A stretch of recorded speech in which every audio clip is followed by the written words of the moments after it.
Yeah. Philly streets got a story to tell. Golden sun breaks the Liberty Bell. From the Trattoria to the stoop outside, feel good vibes in the city's pride. Fuji's Philly flair, oh, it's everywhere. Good news flying like hands in the air. Hip hop grooves with a twist so rare. Fuji's Philly flair, we're living the care.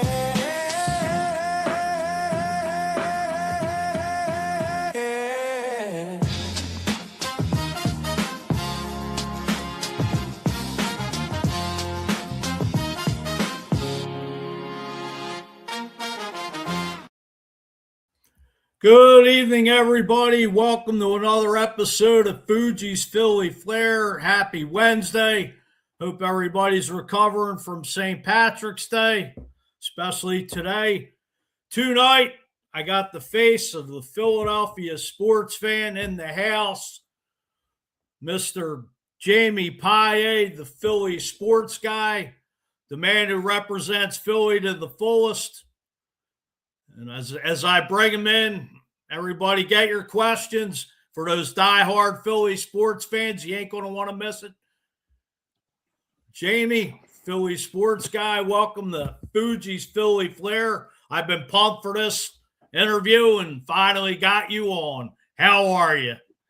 I appreciate it, Fuji. Thank you very much for having me. And sorry it's taken me so long to get here. Hey, like I said, you're the busiest man in Philadelphia sports business here.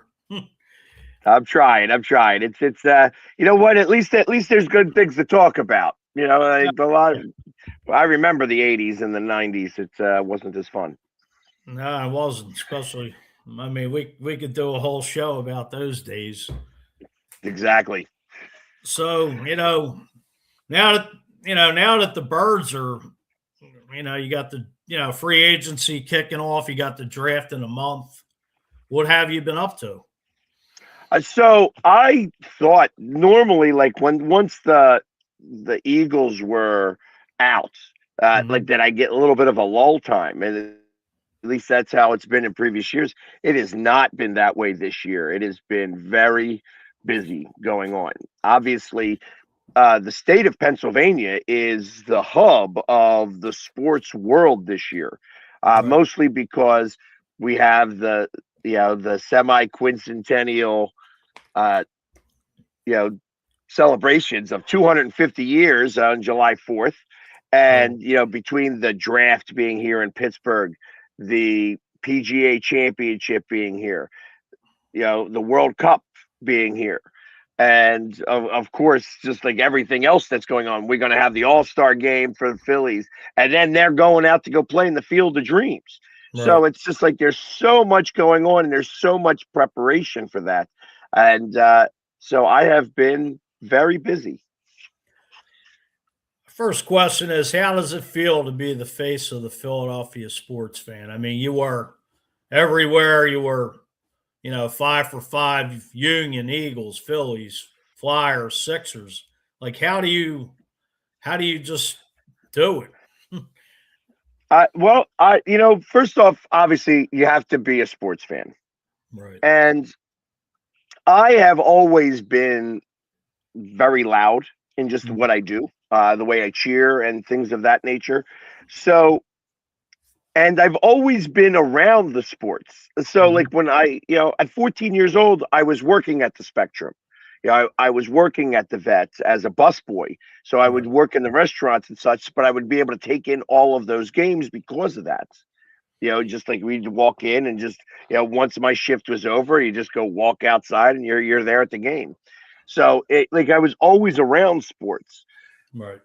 Now, like I said, it's like going to the games. I mean, I still have to buy tickets just like everybody else in most cases. Sometimes I get lucky where, either I get gifted tickets or I have sponsors that will help. But either way, it's still, you got to pay for the parking and all that other stuff. And it's just ultimately it's cheaper for me to go to the games than it is to go to the bar because I'm going to spend just as much money.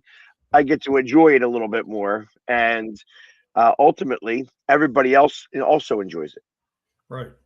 Before the outfits, before the recognition, who were you just as a regular fan? I was tough to watch a game with. At least that's what I was told. It was, I always tell this story where I was playing slow pitch softball on Sundays, and every Sunday we would go back to the bar to watch the games. Mm-hmm. And they had a TV like over in the corner of this bar where it was like nobody else was sitting there because everybody's at the bar part, but they have this one TV that would be over there. And I would stand over there and I'd be sitting there like this. And of course, this was like from 1910 to 1915, or not 2010 to 2015, 2016. And we would be sitting there and I'd just be watching it and I would be yelling at the television. And, ultimately I'm like yelling stuff like if I notice that it's like a 3rd and goal or a 4th and goal and they don't have like Brent Selleck in there or Dallas Goddard in there, right. Ultimately I know that it's a run play. Well, if I know that it's a run play, that means they know it's a run play and they're going to stop. That play's not going to work. And I can't be a better coach than what we've got out there on the field. And it would piss me off. That play would not work and so on and so forth. But I was never one of those guys that like to call into radio shows. Right. I'm not somebody who just is going to call in and give my opinion that way in a lot of cases. But other people are. Mm-hmm. So there was some people that would be coming into the bar, not just to watch the Eagles game, but to watch me watch the Eagles game and then listen to what I would say. And then they would call in to the radio shows and just repeat exactly what I was saying.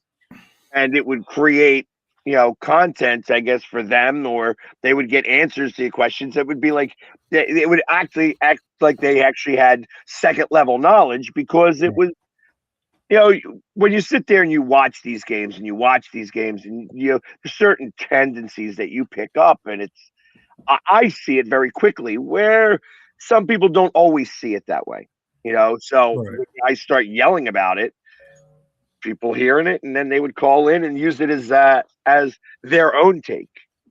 So they were basically piggybacking off what you would put out there, and then.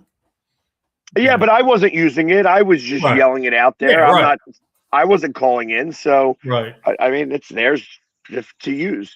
But it was interesting because, like I said, there was people coming in to watch me watch the game. Right. And like I said, nobody ever stood with me. Nobody ever watched the game with me. Mm-hmm. It was me by myself in front of a television, miserable most of the time. Right. No, that. And then I was told that the paints actually made me more tolerable. Putting on the face paint changed the look from, hey, it's that guy who right. is screaming all the time and such like that to, oh, now he's just passionate. And so when you would go to the bar, you started with the paint on game day? So I would paint my face for away games. Okay. And I had a group of guys that we would go to 1 or 2 away games a year. Mm-hmm. And I would do it for away games because Shoulder Pad Sean was at the home games, and I didn't, I had a respect level for it. So I wasn't going out of my way to, to just kind of interfere. It was like, that was his space. Mm-hmm. And when I go to away games, I got my own space. Right. And then he retired. And I was like, okay, well, now it's time for me to get out there and I'll start doing my thing. He's not there anymore. I don't have to worry about stepping on any toes.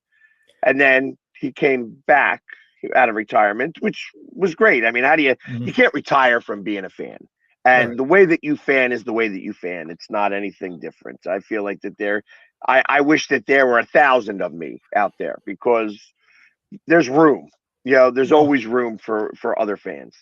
So it was like he came back and started doing it again. And then we just now there's 2 of us in the stadium.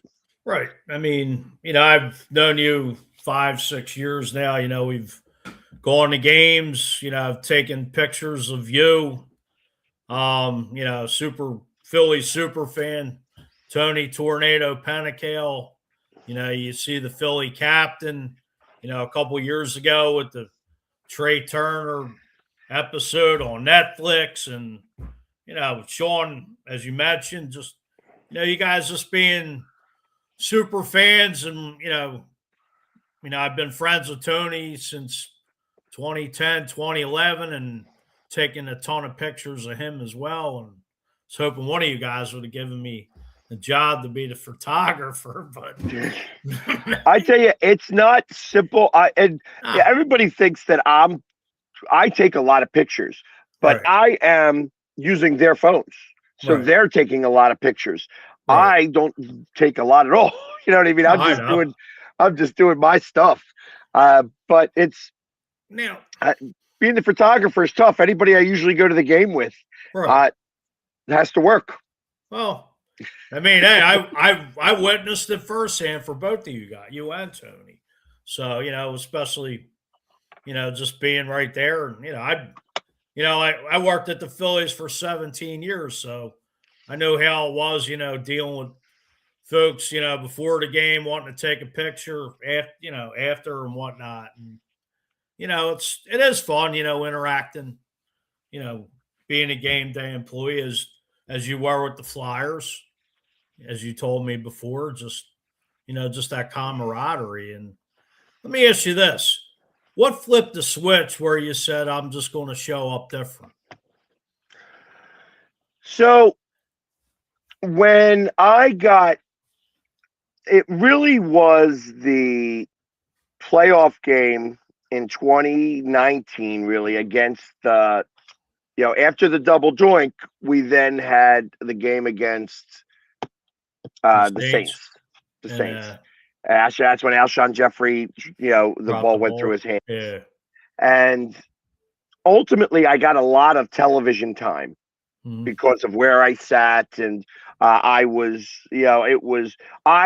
like 3 hours early into that in that stadium. I was screaming the entire time. It was one of those times where it was like, hey, here I am. And I got recognized a lot on television. And after that game, I was asked to do a commercial for a charity. Mm-hmm.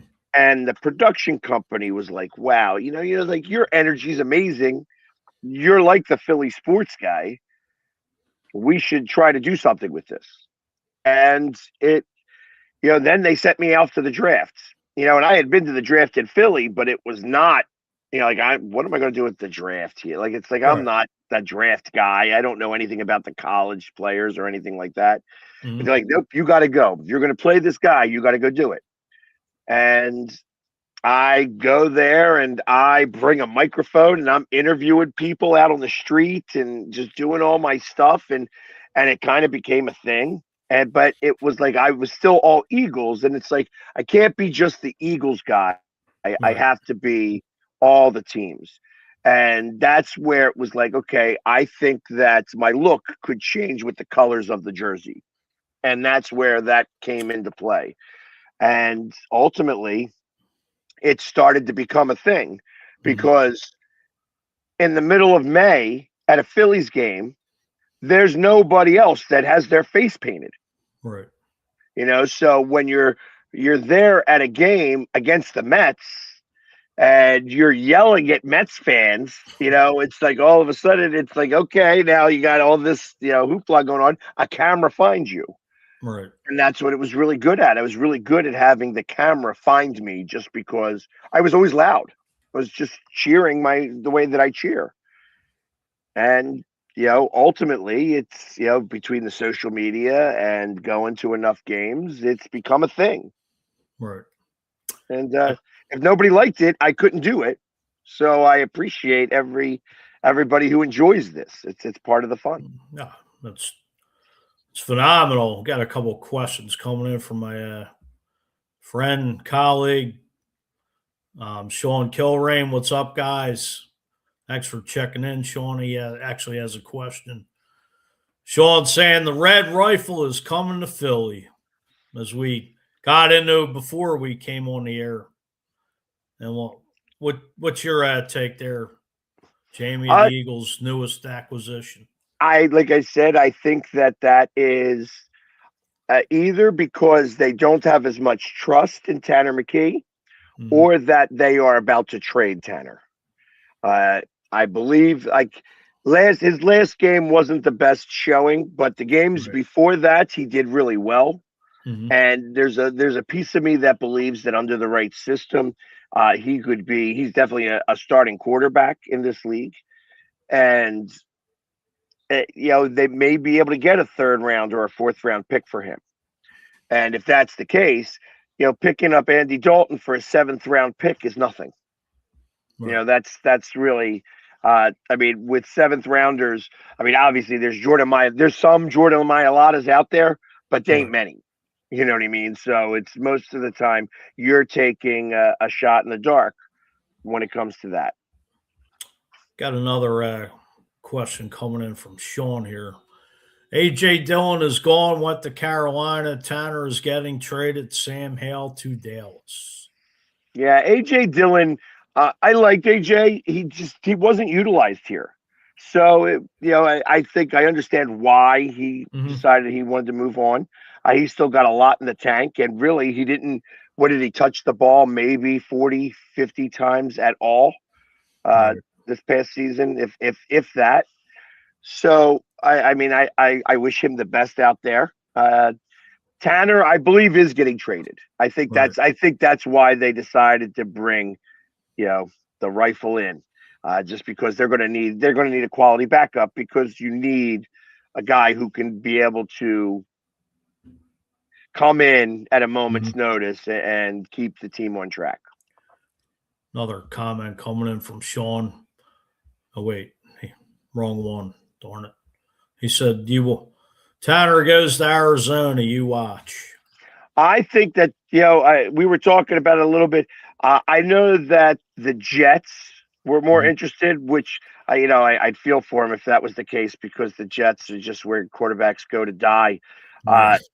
but I think that there is Arizona wouldn't be a bad spot now that they got rid of their quarterback, and it's kind of in flux. Kyler Murray. Yeah. Yeah, he's just I didn't think he's definitely going downhill because he doesn't want to put in the work. Right. I thought he was going to wind up going to baseball actually, but Oh no, yeah. he's actually went to the Vikings instead. So, You got but one more. it's possible that Tanner goes to Arizona. I'd like him to go to Arizona more than I would the Jets. All right. Give him some. Oh, one more question coming in from Sean. You're on the clock with the 23rd pick. What kid and position you drafting? So I am a firm believer that you draft in the first round big men. That's who you draft. Offensive and defensive line. That is where all the championships are won. And you could have a great quarterback, you could have a great wide receiver and all that. But if you don't fortify your trenches, that's where you win all your games. And we saw it this Right. year, even when we didn't have the line that was able to do the tush push. We went from 92% on the tush push down to about 50% this year. And everybody stopped talking about it. Everybody started using it. So, well, Right. guess what? Once we started to not do as well, Mhm. people stopped talking about it. And that was 100% attributed to the fact that our offensive line played hurt most of the year. I need to Exactly. fortify that offensive line. I'd love to see the guy from Utah come here. I know that he's got that funny name. I know that they talked about it on the Kelsey podcast and such like that. But either way, I want an offensive lineman. We got to start to fill in those gaps because Lane's not getting any younger. Right. Landon Dickerson has been playing hurt most of the time. Mhm. And ultimately, I feel that we're going to have holes very soon start coming up on that position. There's an old familiar name you'll know. Jamie Tom Kelly here. What has been the most rewarding part of being the Philly sports guy? Hey, Tom. Yeah, Tom and I go way back. Well, at least a few years back. Um, Right. the most rewarding thing are the fans.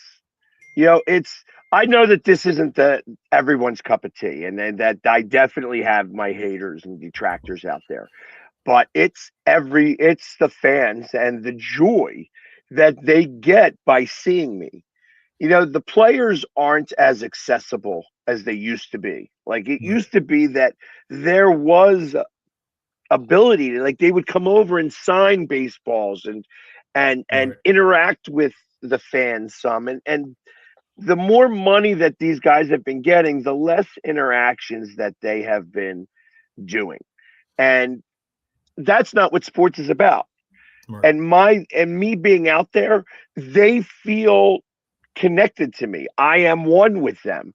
And if they get all this joy because they feel that I am a celebrity, which I don't think of myself that way, but Mhm. I'm told all the time, oh, you're famous, you're the celebrity, you get all this television time. You're getting put on television doesn't make you famous. But if that's what they feel and they feel good about it, Mhm. then I'm doing my job, and that's the most rewarding part of being the Philly sports guy. Go. Another question coming in here from Sean Kilrain. I'm going to go offensive line, Blake Miller or Kenyon Sadiq. I will tell you that I am terrible with any of the names. I watched the combine a total of about 4 seconds. Mhm. I trust in Howie. And now that Joe Douglas is back in that room, I really trust in them because Right. the two of those guys do very well with the way that they understand recruiting, the way that they understand how to deal with uh, looking at these guys. And their formula has worked, and it's worked since they've gotten in office. So I have to trust them. They've had made some mistakes, but they are becoming fewer and far between. Jamie, the first time you walked into a sporting venue dressed up, what was going through your head? I was nervous. Yeah, the very first time I went in there, I was very nervous, just because you never know what you're walking into. And that Saints game, so like I've been painting up for many years. So I've been Right. doing this for 25 years. The very first game that I got all painted up was in San Francisco at the old 3Com Park. And I remember that it was not well received. You know what I mean? It was Uh, just like you get a lot of, if you're going to paint your face, you better have thick skin because the opposing team is going to rib you, which is right. fine. I got that part. And we were at the Mhm. very top of the stadium, the very last row of the stadium. Wow. So it wasn't like I was getting all this fanfare or stuff. It was very inconsequential. And we lost that game. That was the game where we got stopped on the goal line from scoring a touchdown, and the 49ers drove 99 yards, mostly by Terrell Owens, to win that game 14-7. Wow. And Was that the it's playoff game? not a playoff game. Okay. I know that had we won that game, we would have won the NFC East, and we didn't win that game. And then the next week we did win the NFC East, so we were good, but it wasn't uh, that. It was like in 2002.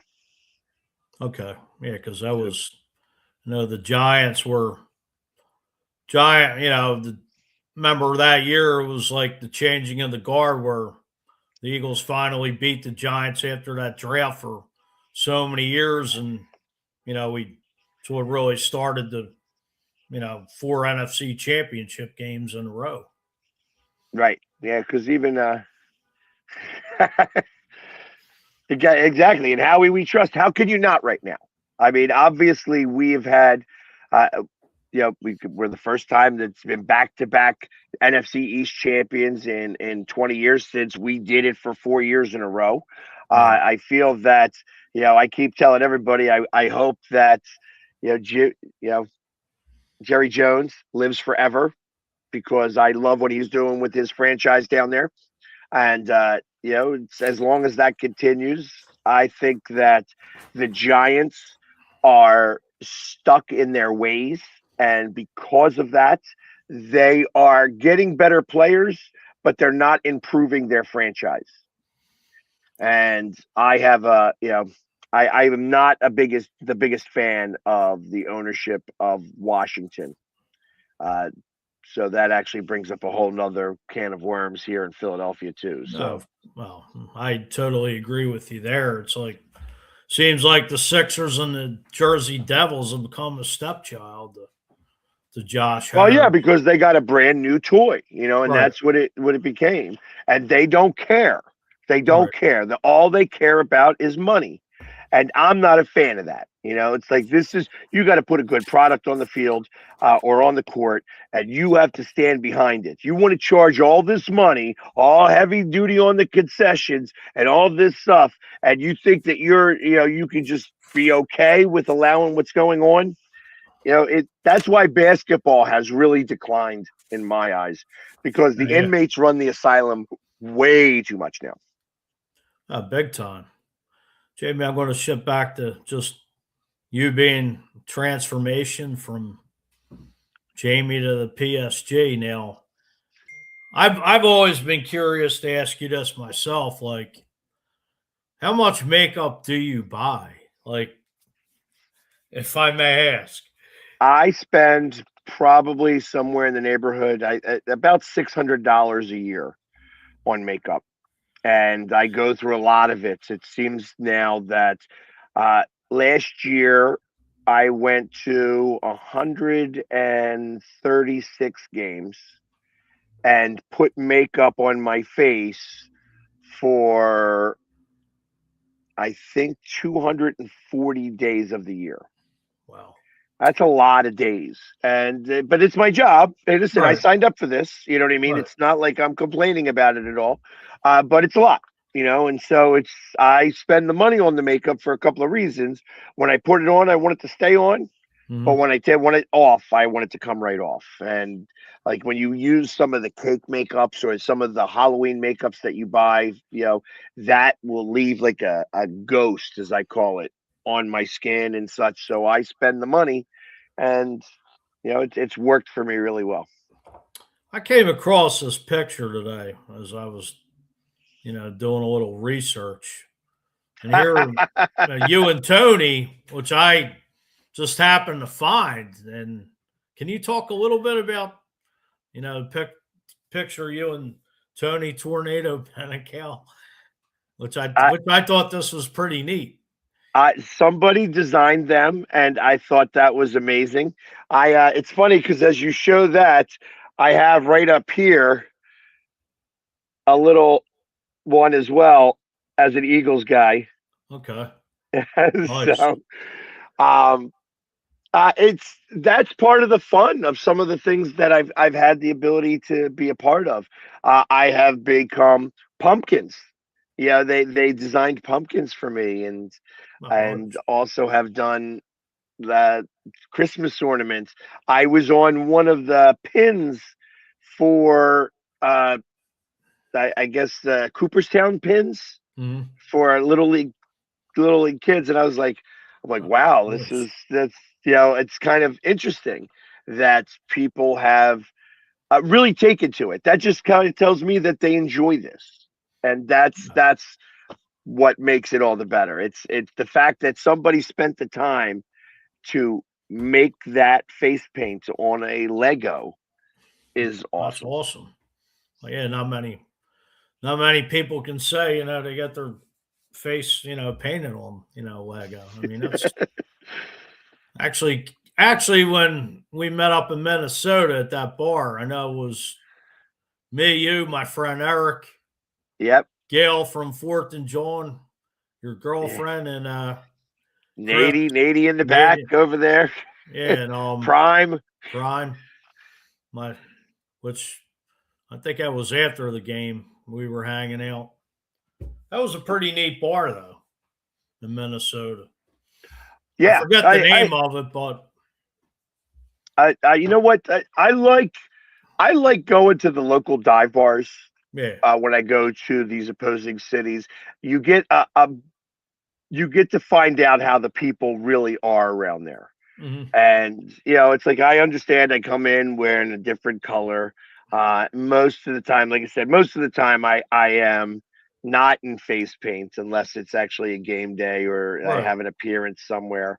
But it's you get to you get to see how other people's fandom really is once you're there and you're in it. It's and that bar was a really cool bar. I mean, that was a large bar in general, where we had a great time. It was just I remember we were over there in the corner, and then you guys were Yeah, already eating. right. Got another But comment. Good. but yeah, it's like I said, going to all these different cities and trying their sports bars and going to the little dive bars and everything. That's where I kind of enjoy spending time and getting to know the locals. Right. Got another comment coming in here from our buddy Tom Kelly. We could have a better human being representing us, Jamie. I appreciate that. I really do. Yeah, And I, it's one of those things that I take a lot of pride in. I tell all the time that Philadelphians work really hard, and we wear our hearts on our sleeves. And definitely. especially for our sports teams, and we're very passionate about that. And we boo because we want to see the same effort from our athletes that we put into our jobs every day. And that's why I take a lot of pride in what it is that I do, because I want to uphold that. Mm, This is not just, I make a lot of people laugh, but it's not a joke. This isn't funny. right. I want to represent Philly and to put in the hard work. That's why people say, wow, your makeup is like meticulous. It's amazing what the detail that you put into it. And it's because you have to. Mhm. Because if I did it half-ass, Right. Philly would let me hear about it. I'd Well, get of booed course. just like the players would. And Right. you got to bring it every play of every game all day long. And Yeah. that's the way I take part of this. And that's why I love being a representative of this city, because I will never embarrass myself, my team, or my Mhm. city ever. I will not do it. Well, like you said, yourself, Chris Nady, Drew, Tony, Philly captain, Sean, all you guys just representing the fan, which, we pay good money. We expect, we're a blue collar town, the best sports town in America, especially in this part of the country, along with, New York, Boston. But, we got the fire, as Brian Dawkins always said, you better bring your lunch pail. Not every athlete can play in this town, as we know over the Exactly. years. And I couldn't do this in other cities. This doesn't work in every city. Right. I feel that there are a couple that it could. Like, you could see a Detroit sports guy. You could Mhm. probably see a Cleveland sports guy. When I think of where this would work at in other places, you have to be a blue collar town. You can't be a Right. white collar. That's why it wouldn't work in Boston. Boston is a little too white collar, so it having that type of passion. They're so used to winning championships and such like that. The truth of the matter is that I don't see the fandom up in Boston, uh, for all their teams the same way that we do. We Right. have it, and they've got good fans up there, but it's just not the same. But blue collar towns, you could get this to work and do that. It's just Philly is the spot where we care about our sports teams, Right. and and we want them to win, and that's why this works so well. Before we went on air, I know I mentioned something to you. You do some charity work. You go out to charity events, and just you go to schools to talk to the young kids. Besides all the sports, and can you dive into exactly maybe somebody watching, or maybe somebody who may watch the replay may want to reach out to you to just talk about having you come to an event. So I mean, when it comes to April, like March, April, and May, Mhm. I try to get to as many charity events as possible. It's sometimes it's not very easy. I mean, I get requests all the time, Mhm. and the easiest way to get in contact with me is on my Instagram page. I Mhm. get a lot of messages through there, and it's I try to get back to as many people as possible if I see the messages. Uh, but it's when you give yourself, and I've given myself this microphone. Mhm. I have thrusted myself into media of Philadelphia sports. And, when you do that, it cannot just be all about you, so to speak. You have to Right. make it about everybody else. And that's where the charities come in. I would say that, especially for the next couple of months, I put in a lot of work that do not have dollar signs attached to it, Right. because it's important. It's like, if Mhm. I can raise money for these charities that are out there, and give them uh, some social media content, some excitement and energy while we're there. I don't have a lot of money. I don't have the money to be able to donate to all these charities, but I do have time and I do have energy. And that's what I like to be able to give to them, uh, Mhm. to these charities, because really that's more valuable than I think than, if I was to give somebody 20, 50, All $100. right. Uh, they get more out of it. And that's part of what it is that I do, along Oh, with the fact of starting, a couple of new ones where uh, I have really strong feelings about the youth of America here. Like, I want us right. to, I'm big on fans against bullying and fans against violence, and also living your passion out there. I do what I love, Mhm. and it Right. took me 46, 47 years to figure out that, what I really love to do is go to sporting events and root on my team. And I was able to make it a job and make money doing it. It wasn't easy. It's taken me 7 years to become an overnight sensation, Right. but it's absolutely been worth it and been very rewarding. And that's what makes this great. And I want to be able to share that with the youth in America, because there's a lot of negativity out there in general. Right. And if you could just spread some of the positive that is available and that anybody can do, it just brings bright spots into, other people's lives. All right. I mean, like I said, I've, had the,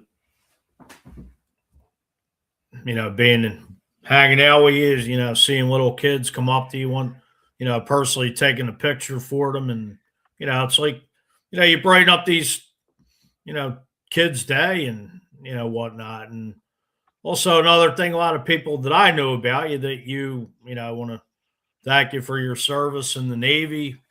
A lot of people may not know that you did your active duty in the United States Navy. Yeah. It's yeah, it's I don't really bring it up that much, but I'm also very, I love our country, obviously, and Right. I I was in Desert Storm on the USS Portland, as an electrician. I Mhm. went into boot camp at 17 years old. So I celebrated my 18th birthday in boot camp. And one word of advice to anybody who wants to go into the service: don't have a birthday in boot camp. Yeah, Yeah. they celebrate your birthdays in boot camp. Hmm. Not fun. It's not fun. It's not a fun celebration. Excuse me. But it was a good, it was like it was. I wasn't a college. I wasn't ready for college at, Right. 17, 18 years old, and you know I figured it would give me some discipline. Hey, it's like I said, I take my hat off to you. Thank you for your service. I mean, any military I run into, I thank them and shake their hand because the military, to me, I still don't think they get the respect that they do get it, but I don't. They deserve so much more, especially the veterans have fought in, all these past wars, and Yeah, it's freedom's not free. I agreed. And it's,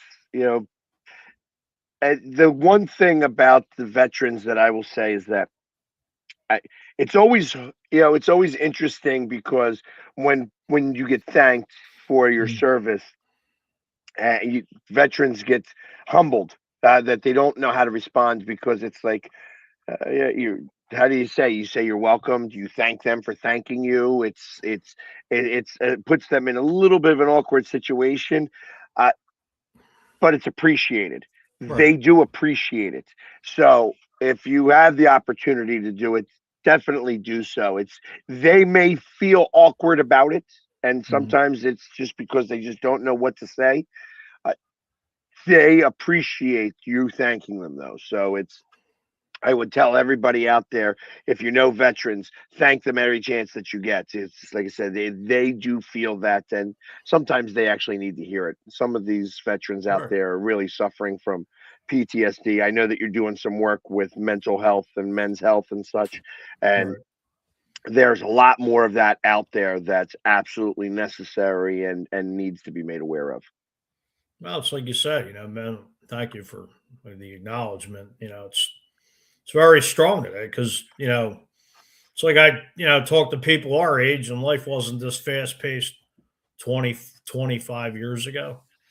It's like you're always running, and I mean, I guess as we get older, it's like we're not in our we're the same age, being 50 years old. Well, in our 50s, and it's every day. It's just go go go, like the world's just want stop the world, you want to get off. And another comment coming in from Tom Kelly: thank you for your service, Jamie. We appreciate all who serve and served our country.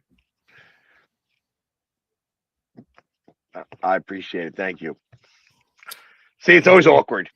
You know what I mean?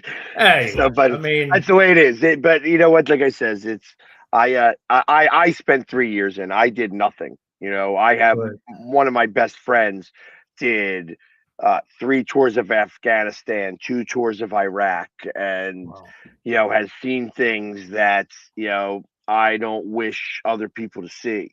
Right. And it's the toll that it's taken on other parts of his life is a real thing. So Right. it's you know that's a hero. I just you know Hey, I sat in the pits of a ship. You know, hey, hey, you were there in the trenches. So so a few uh, more questions for you. Craziest fan moment that you ever witnessed? craziest fan moment that I've ever witnessed. Does that make sense? Yeah, so Buffalo fans are always fun. Mm, It's like them doing some of those things, jumping through the tables and such like that. We have our own eagle jumper who likes to jump off of the thing and jump on a table. right. The up in Buffalo with the mustard and ketchup guy who gets squirted with all that stuff.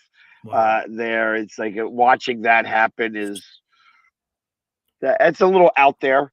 Um, Mhm. you know what? It's interesting to see uh, situations that I've been involved in where things get very heated.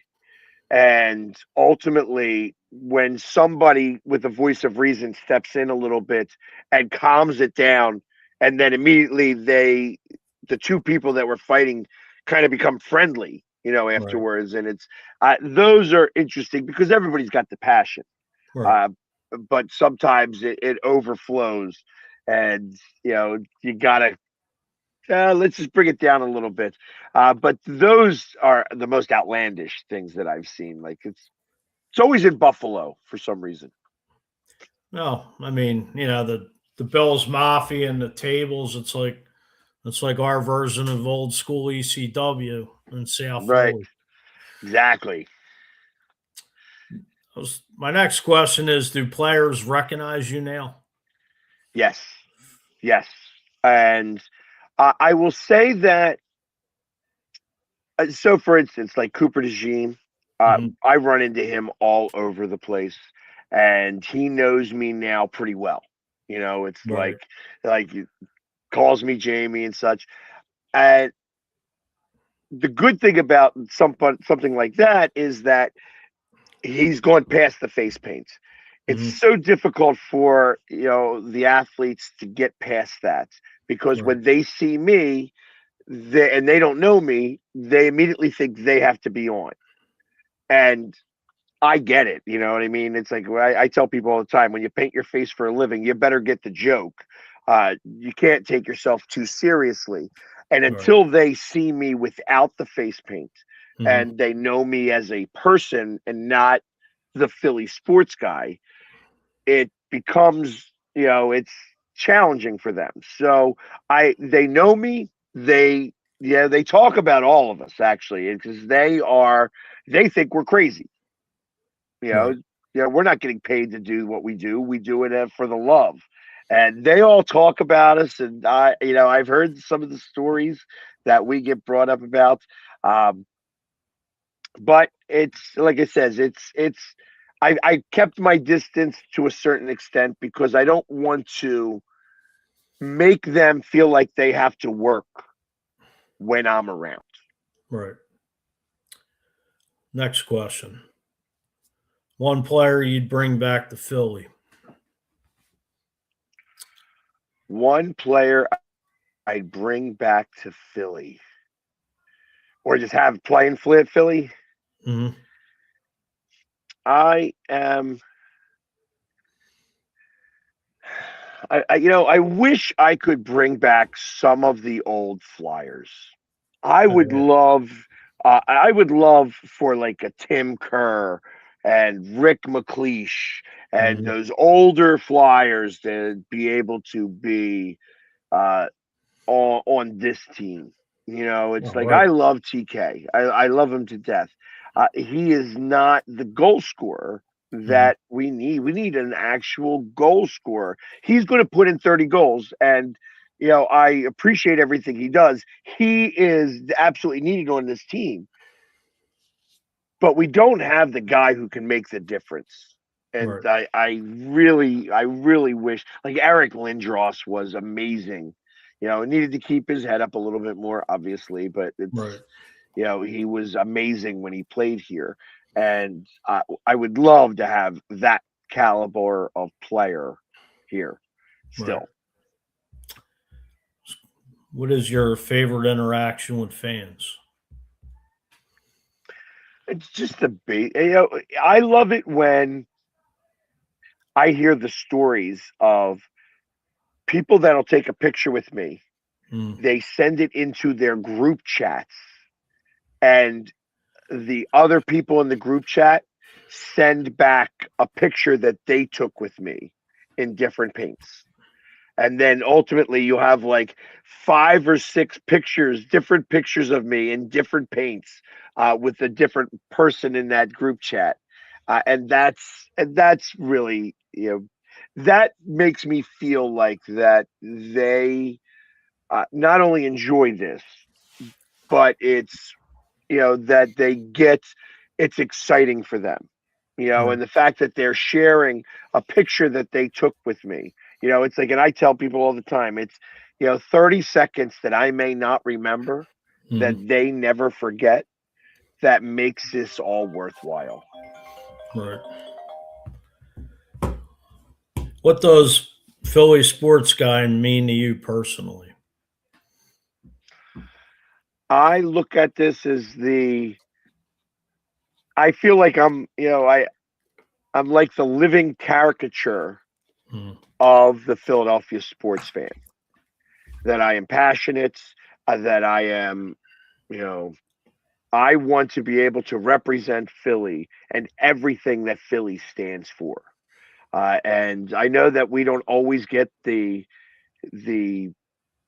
most accolades, and I know that we are low hanging fruit for a lot of other media outlets, or for the national media outlet, and how Philly does everything wrong or whatever and such like that.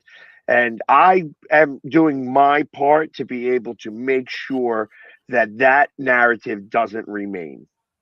I Right. hear more frequently than anything else. I hate Philly sports. I hate most of their fans, Mm. but I like you. And when I hear that, that means that I have changed somebody's mind about an entire group of people. Right. And if that can happen in that small of a level, there's so much more that can become from that. You know what I mean? Where it's Right. like, hey, listen, we have people that hate different types of people all over the place. But it makes me feel good on the human spirit that even that small of a change means that everybody can change and make those changes. Jamie, I wanted to touch on not only do you do, your appearances, go to majority of the sporting events, you also do a podcast called Coast to Coast. Can you dive into a little bit about that to, if anybody Sure. wants to check you out? It's every day, Monday through Friday at 9 a.m. Eastern. Uh, I do it with you know, one guy in Alabama and another guy in Seattle. So we try to hit all the different facets of the country in sports and such. And it's an hour long. We're actually on the radio. It's a radio program in Seattle. Oh, okay. So Nice. we broadcast live there at 6 o'clock in the morning, and it's a good show. We talk sports. We go through the whole gamut. And it's been fun. I've been doing it now. We just had our 500th episode, Oh, nice. and Congratulations. yeah, and we've been doing well. It's been doing well. So I'm excited about it, and you can find it on my Facebook, YouTube, uh, you know, and anywhere else that I have it out there. Right. Just have a couple more quick questions. What's your, what was your take of the WBC championship last night where, Bryce brought us back, but they couldn't deliver the, the goods. Yeah, I'll be honest. I thought the game as a whole was underwhelming. I thought Mm. that the games leading up to that game were Right. so much better. I felt that we really, you know, you know, they couldn't bring the bats, and I thought that this would be more of a pitching game. They, Team USA couldn't hit the ball. And it was great to see that Harper was the only one hitting the ball. Like he Right. had 2 hits, they only had 3 in Right. total. So, and but it was good to kind of watch that. I kind of felt that Venezuela was going to go much harder. I know that Team USA wanted to win, but Right. Venezuela really wanted to win. They wanted to represent their country with all of the different stuff that's going on there outside of baseball with Venezuela, that they wanted to be able to represent their country and do them proud. And I think it just meant more to those guys than it did, Mm. the United States. And I know that the US wanted to win, so it's not like that they weren't trying to win. I just think that Venezuela wanted it more. Right. Wanted to had one last question, and I'm like drawing a blank right now. Um, what's your just take of what's your prediction for the 2026 Phillies? I feel like that there is a lot less riding on this season than there has been. I feel like that they are not, you know, they were supposed to make it to the World Series last year. It was like World Series or bust, and that was like a monkey on their back that just didn't go away. Right. And when you think about it, you're like, okay, there was so many small mistakes that were made in the Dodgers series that cost them that series that could have been avoided.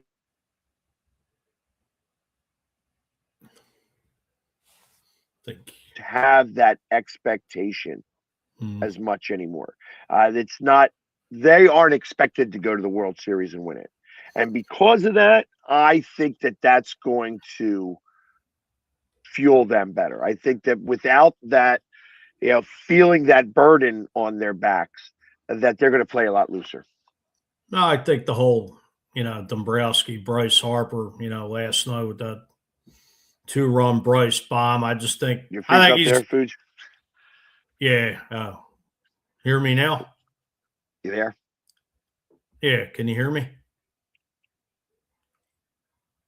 Am I on or not? Oh shoot.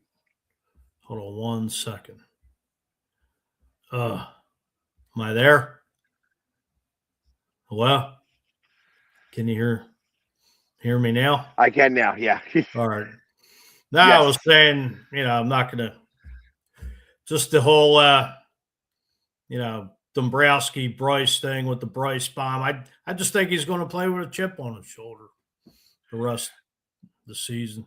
I am not happy with Dombrowski, actually.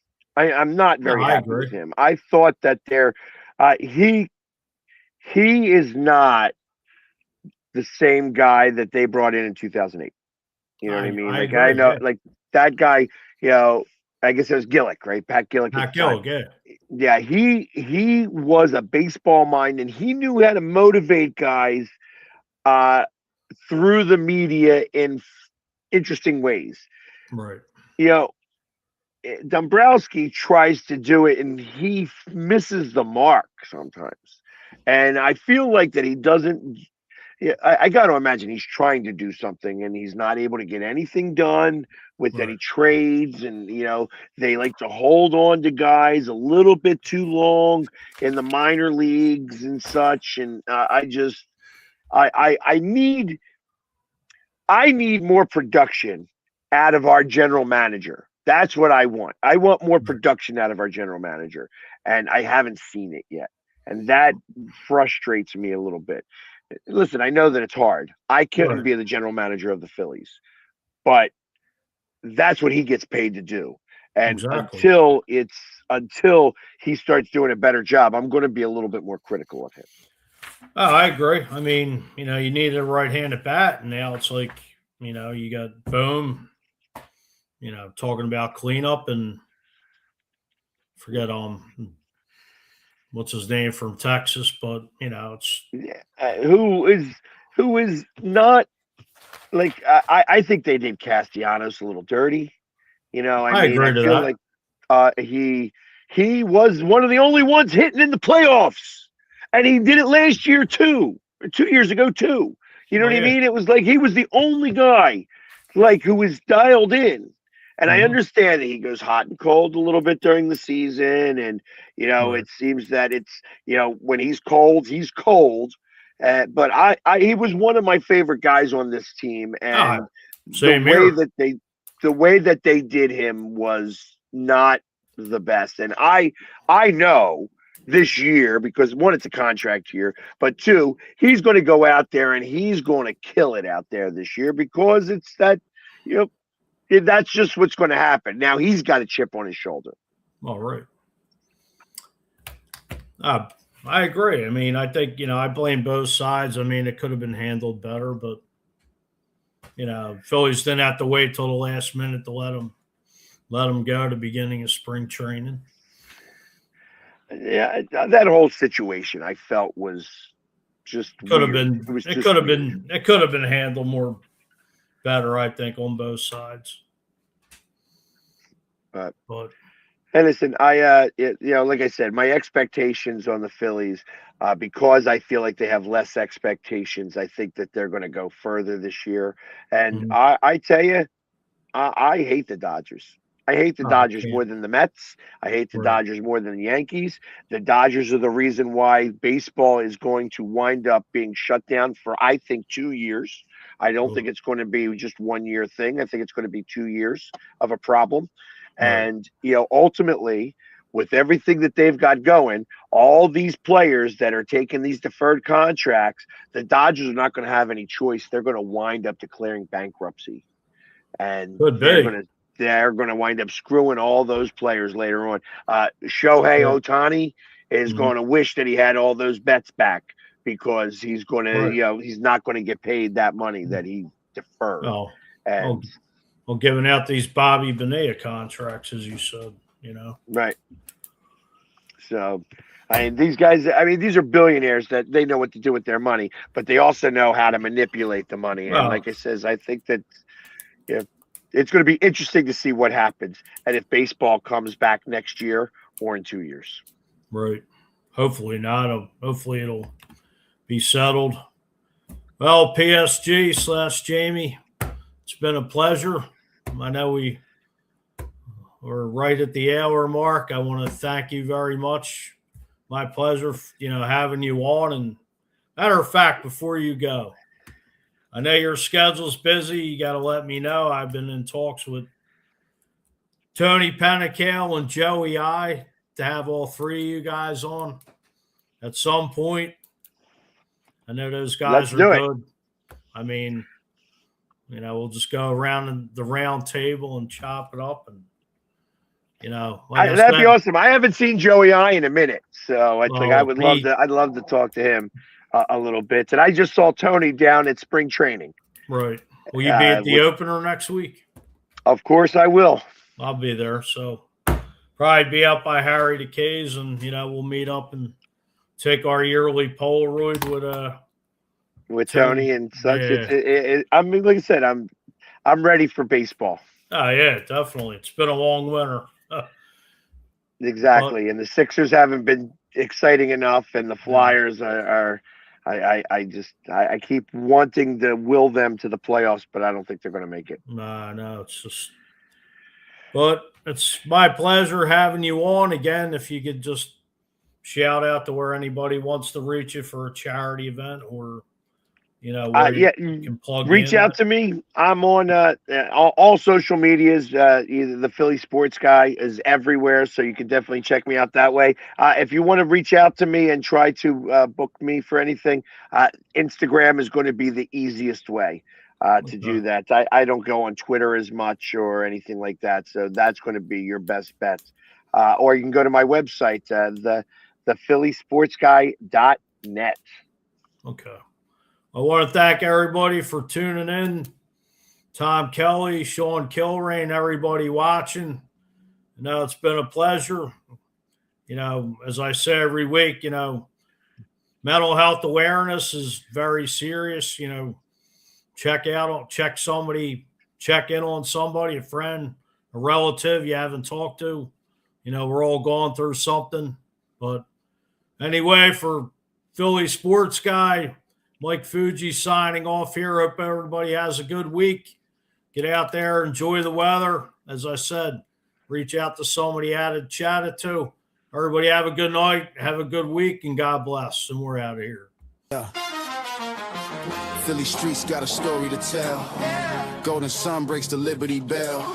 From the Trattoria to the stoop outside, feel good vibes in the city's pride. Fuji's Philly flair, oh, it's everywhere. Good news flying like hands in the air. Hip hop grooves with a twist, so rare. Fuji's Philly flair.